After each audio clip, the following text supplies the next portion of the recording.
اس بات کو خوب اچھی طرح جانو کہ تمہارے جی کے کسی کونے میں بھی کوئی بات چھپی ہوئی ہے، اللہ کو اس کا علم ہے۔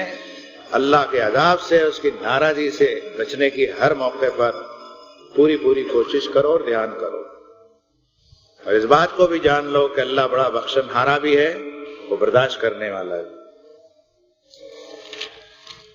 دنیا کا کوئی انسان چاہے کتنا ہی بڑا عاقل بالغ ہو اور قانون داں ہو، اور انسانوں کے آئلی قانون پر ہزاروں صفحات بھلے لکھ ڈالے، سماجی زندگی کے سانچے ڈھانچے کو خوب سے خوب تر جانتا، لیکن ان 4 آیت میں اللہ تعالیٰ نے اہل ایمان کی گھریلو زندگی، ازدواجی زندگی، طلاق والی زندگی، بیواؤں کی زندگی، دودھ پلانے کے بارے میں، خدمت النساء کے بارے میں، منگنی کے بارے میں جو قوانین نازل فرمائے ہیں، ان کو اس طرح اس انداز بیان میں کوئی شخص نہیں کہہ سکتا، چاہے وہ جنات اور انسان سب مل کر کے جمع ہو جائیں، ان 4 آیتوں کے مقابلے میں ایک آیت بھی وہ نہیں لا سکتے۔ ایک بات اور عرض کریں، یہ کوئی ہمارے عقیدے کی بات ہے ایسا کچھ نہیں ہے، امر واقعہ یہی ہے کہ ان 4 آیتوں کو کوئی قاری اگر چاہے تو قرأت میں بھی پڑھ سکتا ہے، یعنی ہندی میں یہ کہیں کہ گدے میں بھی پڑھ سکتا ہے، پدے میں بھی پڑھ سکتا ہے، اور عربی کا سہارا لیں تو ترتیل میں بھی پڑھ سکتا ہے، حدر میں بھی پڑھ سکتا ہے، قرأت میں بھی پڑھ سکتا ہے۔ کوئی اچھا قاری ان 4 آیتوں کو پڑھے تو کوئی کہہ نہیں سکے گا کہ قانون کی مشغافیوں کو واضح کرنے کے لیے کوئی پیچیدہ بات کہی جا رہی ہے، بلکہ سننے والا نماز کے اندر جھوم جائے گا ان آیت کو سن کر کے، اور پڑھنے والا بھی جھوم جائے گا۔ سلام و محمد رسول اللہ صلی اللہ علیہ وسلم پر کہ آپ کے لائے ہوئے کلام مبارک کی جو قانون الہی ہے اور انسانوں کے لیے دستور حیات ہے، اس کلام کی ایسی شان ہے کہ پیچیدہ سے پیچیدہ ترین گتھیوں کو سلجھانے میں جن الفاظ کا اس نے استعمال کیا ہے وہ ساری مخلوق مل کر کے نہیں کر سکتی۔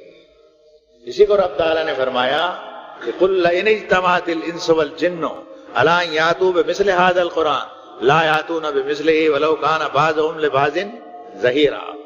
فرماؤ محمد صلی اللہ علیہ وسلم، کہہ دو ان سے سارے انسان اور سارے جناتوں کا اجتماع اول تو ممکن نہیں کہ ایک جگہ ان کی ایک کانفرنس مجتمع ہو، لیکن اگر ایسا ہو بھی جائے اور سارے کام چھوڑ چھاڑ کر کے اسی پر ان دونوں گروہ کی کانفرنس ایک ملی جلی ہو، جس میں اس قرآن مجید کی مثال کا کوئی ایک کلمہ لے کر کے آئیں، یہ زور لگا کر کے دیکھ لیں تو بھی یہ نہیں لا سکیں، اور اس چیلنج کو دنیا 1400 برس سے سن رہی ہے، لیکن گونگے بن کر کے بیٹھے ہوئے ہیں، کسی کو بھی یہ ارادہ نہیں ہے کہ اس قرآن مجید کے مقابلے میں ایک آیت لا سکیں۔ پڑھو اللہم صلی علی محمد۔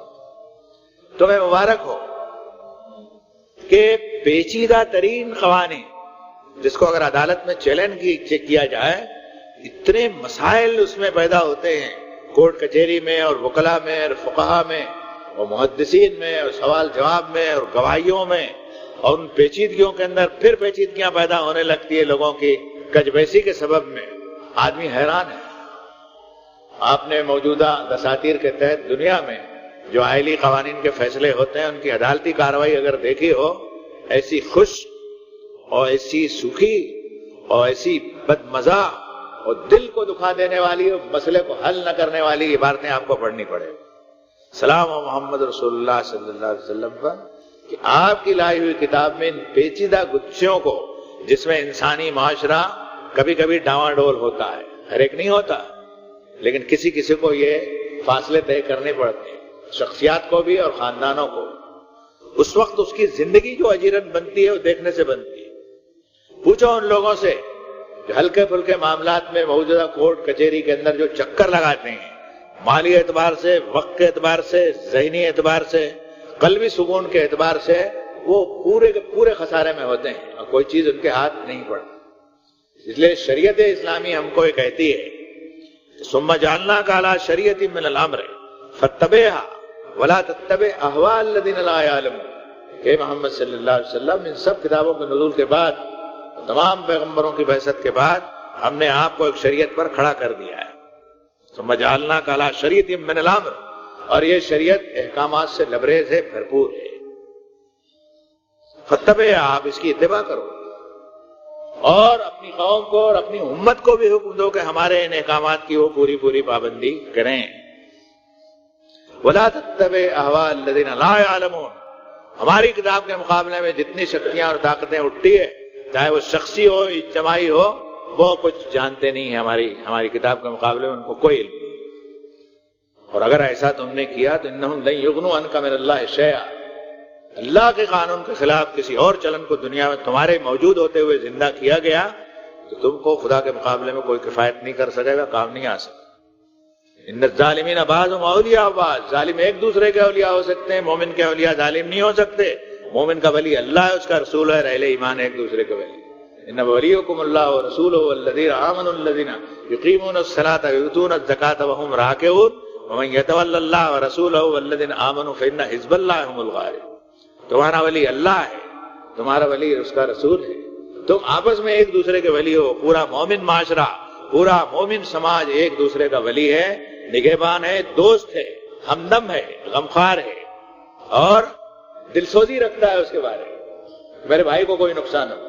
معلوم ہوتا ہے کہ سب ولیوں کا منڈل ہے اہل ایمان کی جماعت. اور فرمایا وَمَن يَتَوَلَّ اللَّهَ وَرَسُولَهُ وَالَّذِينَ آمَنُوا فَإِنَّ حِزْبَ اللَّهِ هُمُ الْغَالِبُونَ. جو اللہ سے دوستی رکھے، اس کے رسول سے دوستی رکھے اور ایمان والے آپس میں اپنی دوستی کو بنائے رکھیں، ولایت کو قائم رکھیں.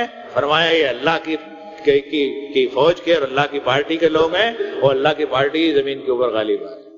تمہیں کیا ہو گیا ہے؟ تم قرآن مجید نہیں پڑھتے ہو، اسے سمجھتے نہیں ہو، اس کے احکامات جو ہیں اس سے معرفت حاصل نہیں کرتے ہو، علماء سے پوچھتے نہیں ہو. وہ بھی تم کو قدرے تھوڑا تھوڑا ہی بتاتے ہیں، اس لیے کہ انہیں معلوم ہے کہ اس کو اللہ کی کتاب تو معلوم ہے نہیں، جو کہہ دیں گے اس پر ہاں کہہ دے گا. لیکن تمہیں اگر اللہ کی کتاب معلوم ہو تو پوچھنے والے کے جواب سے اگر وہ صاحب ہوگا تو تسلی ہوگی، اور اگر صحیح نہیں ہوگا تو تمہارا دل اندر سے کھٹک پیدا کرے. اس لیے ہماری جماعت الحمدللہ نصف صدی کے قریب ہو رہا ہے، برابر کہتی چلی جا رہی ہے قرآن مجید کو سمجھ کے پڑھو بابا.